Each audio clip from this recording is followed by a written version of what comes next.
Hi കൂട്ടുകാരെ, എല്ലാവർക്കും ചെമ്പരത്തിയുടെ മറ്റൊരു എപ്പിസോഡ് റിവ്യൂയിലേക്ക് സ്വാഗതം. നന്ദന പറയുകയാണ്, അഖിലാന്റിയുടെ പല സ്വപ്നങ്ങളും തകിടം മറിച്ചുകൊണ്ടല്ലേ ആനന്ദ് കല്യാണിയുടെ കഴുത്തിൽ താലി കെട്ടിയത്. അപ്പോൾ ആനന്ദ് ചോദിക്കുകയാണ്, എന്താ നന്ദന, അത് തെറ്റായിപ്പോയി എന്നാണോ താൻ പറയുന്നത്? നന്ദന പറയുകയാണ്, അയ്യോ അല്ല, ഒരിക്കലുമല്ല. ആനന്ദിന്റെ സ്വഭാവത്തിനും രീതിക്കും പറ്റിയ പെണ്ണ് തന്നെയാണ് കല്യാണി. കല്യാണി ആനന്ദിന്റെ സൗഭാഗ്യമാണ്. അത് കേട്ട് ചിരിച്ചുകൊണ്ട് അരവിന്ദ് പറയുകയാണ്, ആദ്യമായിട്ടാണ് ഒരു പെണ്ണ് മറ്റൊരു പെണ്ണിനെ പുകഴ്ത്തിക്കൊണ്ട് സംസാരിക്കുന്നത് ഞാൻ കേൾക്കുന്നത്. നന്ദന പറയുകയാണ്, ഓ, പുകഴ്ത്തി പറഞ്ഞതൊന്നും അല്ല. കല്യാണിയുടെ ഗുണങ്ങളെക്കുറിച്ച് വർണ്ണിക്കാൻ വാക്കുകളില്ല. കല്യാണി ഒരു വിളക്കാണ്. ഇത് കേട്ട് അരവിന്ദ് പറയുകയാണ്, എന്റെ ഭാര്യയും ഒരു ചെറിയ വിളക്ക് തന്നെയാണ്.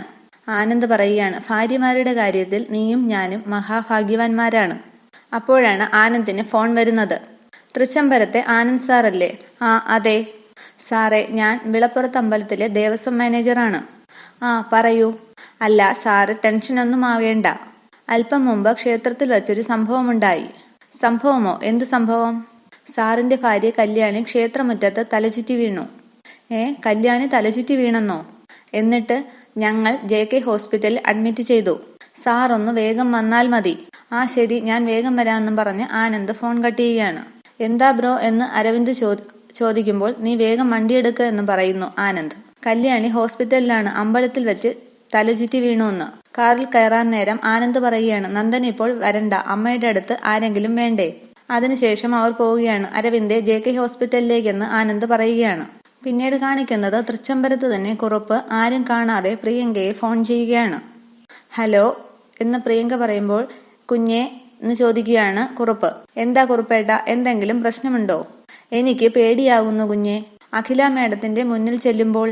അപ്പോൾ ഇതുവരെ തൃച്ചംബരത്ത് അഖിലാണ്ടേശ്വരിയെ നേരിട്ട് കണ്ടില്ല അല്ലേ? ഇല്ല, അഖില മേഡത്തിന്റെ ഷെൽഫിൽ നിറതോക്കുണ്ട്. കുറുപ്പേട്ടൻ പേടിക്കുന്നത് പോലെ ഒന്നും സംഭവിക്കാൻ പോണില്ല. എന്നാലും ഞാനായിരുന്നു മുറിയിൽ കെട്ടിയിട്ടതും വലിച്ചിഴച്ചതുമൊക്കെ. അതൊക്കെ മറന്നേക്ക്. അഖിലാണ്ടേശ്വരിയോട് പഴയ പോലെ വിനീതദാസനായി പെരുമാറുക. കുറുപ്പേട്ടൻ ഒന്നും അറിഞ്ഞിട്ടില്ല. ഒന്നും. ദേ, കുറുപ്പേട്ടന്റെ പരിഭ്രമം ചിലപ്പോൾ അപകടത്തിലേക്ക് വഴിതെളിക്കും. അതുകൊണ്ട് ഭയം വേണ്ട. ആ സമയം കുറുപ്പിന്റെ അടുത്തേക്ക് ശിവരാമകൃഷ്ണൻ വരികയാണ്. ശരി കുഞ്ഞെ എന്ന് കുറുപ്പ് പറയുമ്പോൾ ശിവരാമകൃഷ്ണൻ പെട്ടെന്ന് കുറുപ്പേന്ന് വിളിക്കുന്നു. അത് കേട്ട് ഞെട്ടിത്തെറിച്ച് കുറുപ്പ് നോക്കുകയാണ്. എന്താ കുറുപ്പേ, അത് രാവിലെ ഫോണിൽ ആരായിരുന്നു? അത് വീട്ടിൽ നിന്നാണ്. കുറുപ്പിനെ അഖില വിളിക്കുന്നു. അത് കേട്ട് കുറുപ്പ് ഒന്ന് അമ്പരക്കുകയാണ്. ശിവരാമകൃഷ്ണൻ പറയുന്നു, ചെല്ല്, അഖില മുറിയിലുണ്ട്. ശരി സാർ എന്നും പറഞ്ഞ് കുറുപ്പ് പരിഭ്രമിച്ച് അഖിലാണ്ടേശ്വരി അടുത്തേക്ക് പോവുകയാണ്. കുറുപ്പ് അകത്തേക്ക് കയറാതെ വാതിൽക്കൽ തന്നെ പരിഭ്രമിച്ചു നിൽക്കുകയാണ്. എന്നിട്ട് മാഡം എന്ന് വിളിക്കുന്നു. കുറുപ്പോ? കയറി വരൂ കുറുപ്പേ. എന്താ മടിച്ചു നിൽക്കുന്നത്? കയറി വാ കുറുപ്പേ എന്ന് അഖിലാണ്ടേശ്വരി പറയുകയാണ്.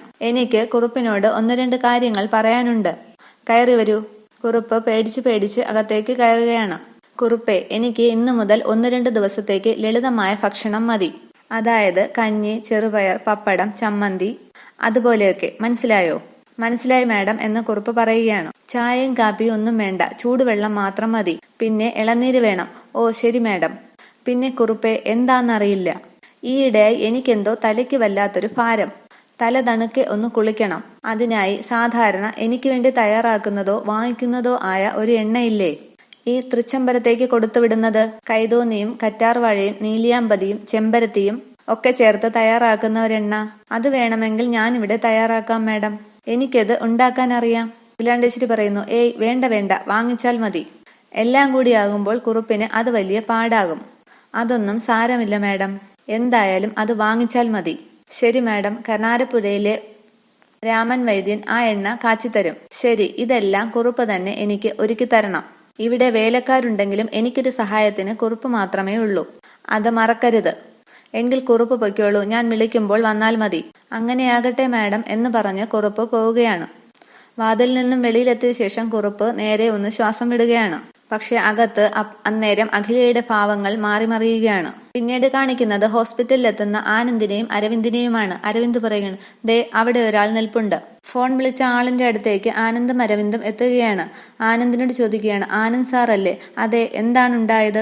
തൊഴുതു പ്രാർത്ഥിച്ചുകൊണ്ടിരുന്ന കല്യാണി ചുറ്റമ്പലത്തിന് ചുറ്റും പ്രദക്ഷിണം വയ്ക്കുമ്പോൾ പെട്ടെന്ന് തലചുറ്റി വീണു. നടന്നു പോയവർ ആദ്യം കരുതിയത് ശയന പ്രദക്ഷിണം ആണെന്നാണ്. എന്നാൽ അനക്കമൊന്നുമില്ലെന്ന് കണ്ടപ്പോൾ ചിലര് വന്ന് ഞങ്ങളോട് വിവരം പറഞ്ഞപ്പോൾ അപ്പോഴാണ് ഞങ്ങൾ ശ്രദ്ധിച്ചതും ഓടിയെത്തിയതും.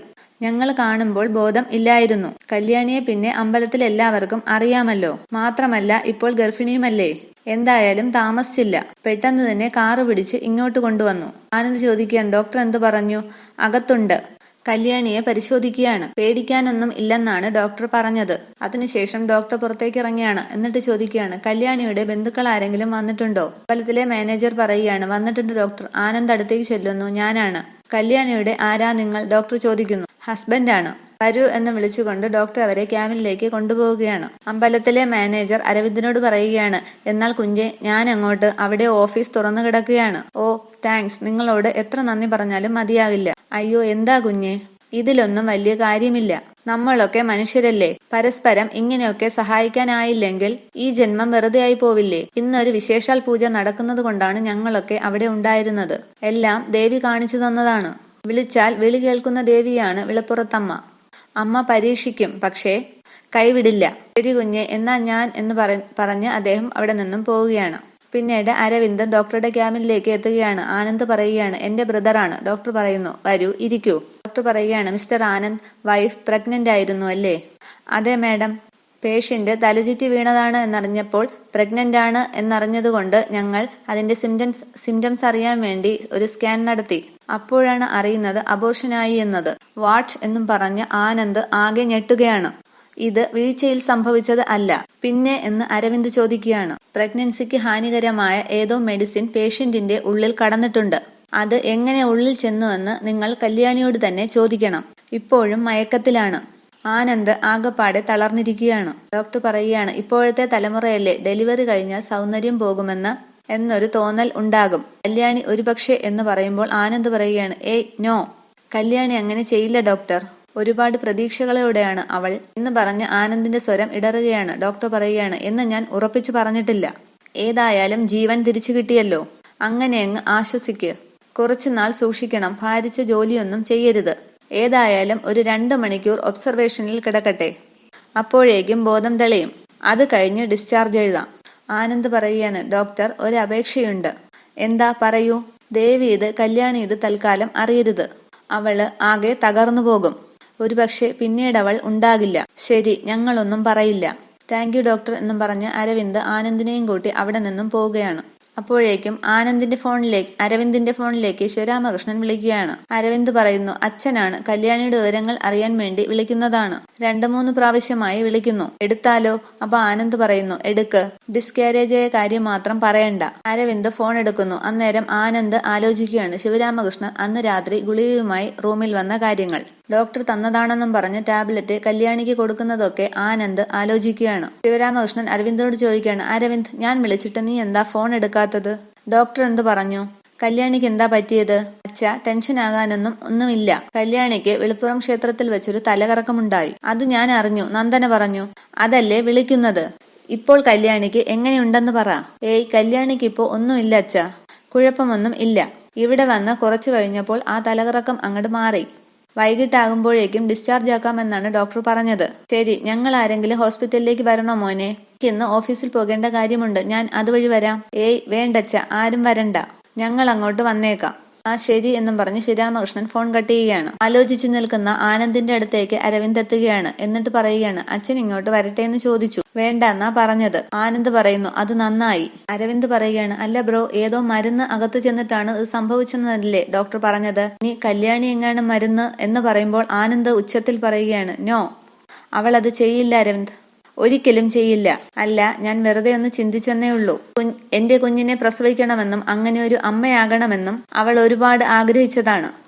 അവളുടെ ജീവിത സ്വപ്നമായിരുന്നു.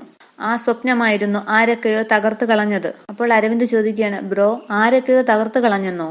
എനിക്കൊന്നും മനസ്സിലാകുന്നില്ല. ബ്രോ എന്തൊക്കെയായി പറയുന്നത്? ആനന്ദ് പറയുകയാണ്, ഒരു വേലിച്ചെമ്പരത്തി വാടി വീഴും പോലെ നശിപ്പിച്ചു കളഞ്ഞില്ലേ അവളുടെ പ്രതീക്ഷകൾ. ബ്രോ ആരെയോ ഉദ്ദേശം വെച്ചിട്ടാണല്ലോ സംസാരിക്കുന്നത്. വെളുത്ത് കാണുന്നതെല്ലാം പാലാണെന്ന് വിശ്വസിക്കരുത് അരവിന്ദ്.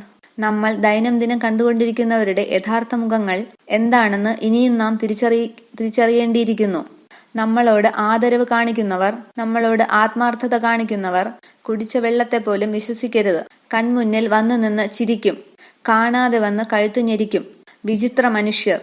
മൃഗങ്ങൾ എത്രയോ ഭേദമാണ്. ഇത്രയും പറഞ്ഞ് ആനന്ദ് നിർത്തുകയാണ്. അരവിന്ദ് ആലോചിച്ച് അവിടെ തന്നെ നിൽക്കുന്നു. പിന്നീട് പൂജാമുറിയിൽ ഉറക്കെ മന്ത്രം ജപിച്ച് പൂജ ചെയ്യുന്ന അഖിലാണ്ടേശ്വരിയാണ്. അഖില പ്രാർത്ഥിക്കുകയാണ്. എന്റെ ദൈവങ്ങളെ, ഞാൻ നിരന്തരം ഉപാസിക്കുന്ന എന്റെ ദേവതകളെ, ഞാൻ കഴിഞ്ഞ കുറെ ദിവസങ്ങളായി അനുഭവിച്ചിരുന്ന കാരാഗ്രഹവാസവും ദുരിതങ്ങളും അപമാനങ്ങളും എന്റെ ജാതകവിധികളോ ദശാസന്ധികൾക്കിടയിലെ കുഴപ്പമോ എന്താണെന്ന് എനിക്കറിയില്ല. ഏതായാലും മരണത്തിലേക്ക് എത്തിക്കാതെ നിങ്ങൾ എന്നെ കാത്തു. അതിന് നന്ദി. എന്തായാലും എന്റെ നിത്യശത്രുക്കളെ എനിക്ക് നിങ്ങൾ കൺമുന്നിൽ കാട്ടിത്തന്നു. ഞാനില്ലാത്ത അവസരത്തിൽ എനിക്കു പകരം ഇവിടെ വ്യവഹാരം നടത്തിയവളെ എന്റെ മുന്നിൽ എന്റെ ദൈവങ്ങൾ കൊണ്ടുവന്നു തരണം. അതിന്റെ പിന്നിൽ പ്രവർത്തിച്ച എല്ലാ ദുഷ്ടശക്തികളെയും എന്റെ മുന്നിൽ എത്തിച്ചു തരണം. അവളെ സംഹരിച്ചു കളയാനുള്ള ശക്തി നിങ്ങൾ എനിക്ക് പകർന്നു തരണം. എന്റെ ഈ തറവാടിനകത്തുള്ള വിഷവിത്തുക്കളെയും പുറത്തുള്ള ശത്രുക്കളെയും നശിപ്പിക്കുവാനുള്ള കരുത്ത് എന്റെ ദൈവങ്ങളെ നിങ്ങൾ എനിക്ക് പകർന്നു തരണേ. വെറും വ്യക്തിവൈരാഗ്യം വെച്ച് എന്നെ അപമാനിക്കുകയും ഉപദ്രവിക്കുകയും ചെയ്ത എല്ലാവരോടും പ്രതികാരം വീട്ടാനുള്ള അവസരം അങ്ങെനിക്ക് ഒരുക്കിത്തരണം. എന്റെ ദേവന്മാരെ, ചരാചര ശക്തികളെ, എന്നെ അനുഗ്രഹിക്കണേ എന്നൊക്കെ പറഞ്ഞ് പ്രാർത്ഥിക്കുകയാണ് അഖില. അപ്പോഴേക്കും വിലാസിനി അവിടേക്ക് എത്തുകയാണ്. ചേച്ചിക്ക് വേണ്ടി പ്രാർത്ഥിക്കാൻ പോയ കല്യാണി അമ്പലമുറ്റത്ത് തലചുറ്റി വീണ് ആശുപത്രിയിൽ കൊണ്ടുപോയി. ആനന്ദും അരവിന്ദും കൂടി ആശുപത്രിയിലേക്ക് പോയിട്ടുണ്ട്. ഇത് കേട്ടിട്ടും ഒന്നും മിണ്ടാതെ അഖിലാണ്ടേശ്വരി പൂജ തുടരുകയാണ്. വിലാസിനിയും പ്രാർത്ഥിക്കുകയാണ്. കുഴപ്പമൊന്നും വരുത്തരുതേ എന്റെ ഭഗവാനെ. അച്ഛനും അമ്മയും ഇല്ലാത്ത പെൺകുട്ടിയാണ്. പക്ഷെ അഖില ഒന്നും മിണ്ടാതെ അവിടെ നിന്നും പോകുന്നു. പിന്നീട് അഖില ശിവരാമകൃഷ്ണന്റെ അടുത്തേക്ക് എത്തുകയാണ്. ശിവരാമകൃഷ്ണനോട് ചോദിക്കുകയാണ്, ആ കൃഷ്ണേട്ടൻ എങ്ങോട്ടാണ്? ഓഫീസിലേക്കൊന്ന് പോണം. ഓഡിറ്ററോട് വരാൻ പറഞ്ഞിരിക്കുകയാണ്. അല്ല, നീ കല്യാണിയുടെ കാര്യം അറിഞ്ഞോ? ആ, ഇപ്പോൾ വിലാസിനി പറഞ്ഞായിരുന്നു. നിന്റെ അസുഖം മാറാൻ വേണ്ടി പ്രാർത്ഥിക്കാൻ പോയതാണ്. അമ്പലത്തിൽ തലചുറ്റി വീണു. എന്തൊക്കെയോ കഷ്ടകാലം. അപ്പോൾ വിലാസിനി പറയുകയാണ്, ചിലർക്ക് കഷ്ടകാലം വണ്ടി കിട്ടിയില്ലെങ്കിൽ വള്ളം പിടിച്ചെങ്കിലും വരും. രാമകൃഷ്ണൻ പറയുകയാണ്, ഏതായാലും കല്യാണിയുടെ കാര്യത്തിൽ ഭയപ്പെടാനൊന്നും ഇല്ല. ഞാനിപ്പോൾ അരവിന്ദിനെ വിളിച്ചിരുന്നു. വൈകിട്ടുടൻ ഡിസ്ചാർജ് ചെയ്ത് ഇങ്ങ് വരും. അപ്പോൾ അഖില മനസ്സിൽ ആലോചിക്കുകയാണ്, അവളെ ഈ തൃച്ചംബരത്തെന്നല്ല ഈ പരിസരത്ത് കയറ്റരുതെന്നാണ് എന്റെ ആഗ്രഹം. അപ്പോൾ അഖില, ഞാൻ പോയിട്ട് വരാമെന്ന് ശിവരാമകൃഷ്ണൻ പറയുകയാണ്. ആ കൃഷ്ണേട്ട, 2 ദിവസം കൂടി കഴിഞ്ഞിട്ട് ഞാൻ ഓഫീസിലേക്ക് വരാം. ആ മതി, ക്ഷീണമൊക്കെ മാറി പഴയ അഖിലാണ്ടേശ്വരിയുടെ പ്രൗഢിയോടും ആ ഗാംഭീര്യത്തോടെയും വന്നാൽ മതി. ശരിയെന്നും പറഞ്ഞ് ശിവരാമകൃഷ്ണൻ പോവുകയാണ്. പിന്നീട് വിലാസിനി വിളിക്കുകയാണ്, ചേച്ചി. അതെ, ചോദിക്കുന്നത് കൊണ്ട് ഒന്നും തോന്നരുതേ, എനിക്ക് അറിയാനൊരു ആഗ്രഹം. അതുകൊണ്ടാ. ചേച്ചി ഈ സ്റ്റെപ്പിൽ ബോധം കെട്ട് വീണത് എന്തെങ്കിലും കണ്ട് പേടിച്ചിട്ടാണോ? അല്ല, ഈ വിളക്കും നിലത്ത് കിടപ്പുണ്ടായിരുന്നല്ലോ. ഈ വീടിന് എന്തോ ഒരു കുഴപ്പമുണ്ട്. അഖില വിലാസിനിയെ തന്നെ സൂക്ഷിച്ചു നോക്കുകയാണ്. കല്യാണി അന്ന് എന്തോ കണ്ടു പേടിച്ച് എന്തെല്ലാം ബഹളങ്ങളാണ് ഇവിടെ ഉണ്ടാക്കിയത്. വിലാസിനി, ഇവിടെ ആരെങ്കിലും എന്തിനെയെങ്കിലും കണ്ട് പേടിച്ചിട്ടുണ്ടെങ്കിൽ അത് നിന്നെ കണ്ട് മാത്രമായിരിക്കും എന്ന് പറഞ്ഞ് അഖില പോകാൻ തുടങ്ങുമ്പോൾ വീണ്ടും വിലാസിനി വിളിക്കുകയാണ്, അല്ല ചേച്ചി, ഇനി ചില കാര്യങ്ങളിലൊക്കെ കല്യാണിയെ നമ്മൾ വിലക്കണം. ഒറ്റയ്ക്ക് അമ്പലത്തിൽ പോകുന്ന ഏർപ്പാടൊക്കെ അവസാനിപ്പിക്കണം. വിശേഷമുള്ള പെണ്ണല്ലേ. ഇതൊക്കെ നീ തന്നെ അവളോടൊന്ന് പറഞ്ഞാൽ പോരെ? വെറുതെ ഇളയമ്മയാണെന്നും പറഞ്ഞ് നടന്നാൽ മതിയോ? അയ്യോ, നമ്മളാര്? നമ്മളിപ്പോഴും ശത്രു, നോട്ടപ്പുള്ളി, പ്രദൂഷണക്കരയിൽ ഡോക്ടറേറ്റ് എടുത്ത ആൾ എന്നൊക്കെയല്ലേ. കാര്യം പറയുന്നവരെ ആർക്കും കണ്ടുവിടല്ലോ. ഇപ്പോൾ അഖില പറയുകയാണ്, അതെ, പറയേണ്ട രീതിയിൽ പറയാത്തത് കൊണ്ടാണ്. വിലാസിനി പറയുകയാണ്, അയ്യോ, എനിക്ക് ഇളയമ്മ പദവിയൊന്നും വേണ്ടേ. ഇങ്ങനെയൊക്കെ അങ്ങ് ജീവിച്ചു പോയാൽ മതി. വീണ്ടും പോകാൻ തുടങ്ങുന്ന അഖിലെ വിലാസിനി വീണ്ടും വിളിച്ചു നിർത്തുകയാണ്. അത് പിന്നെ ചേച്ചി. അഖില ദേഷ്യത്തോട് ചോദിക്കുകയാണ്, എന്താ? ചേച്ചി എവിടെന്നോ ജപിച്ചുകൊണ്ടുവന്ന ഒരു ചരട് അവളുടെ കയ്യിൽ കെട്ടിക്കൊടുത്തില്ലേ? അപ്പോൾ അഖില വിലാസിനിയെ തന്നെ ഒന്ന് അമ്പരന്ന് നോക്കുകയാണ്. ഇത്രയുമാണ് ഇന്നത്തെ എപ്പിസോഡ് വിശേഷങ്ങൾ. Thank you.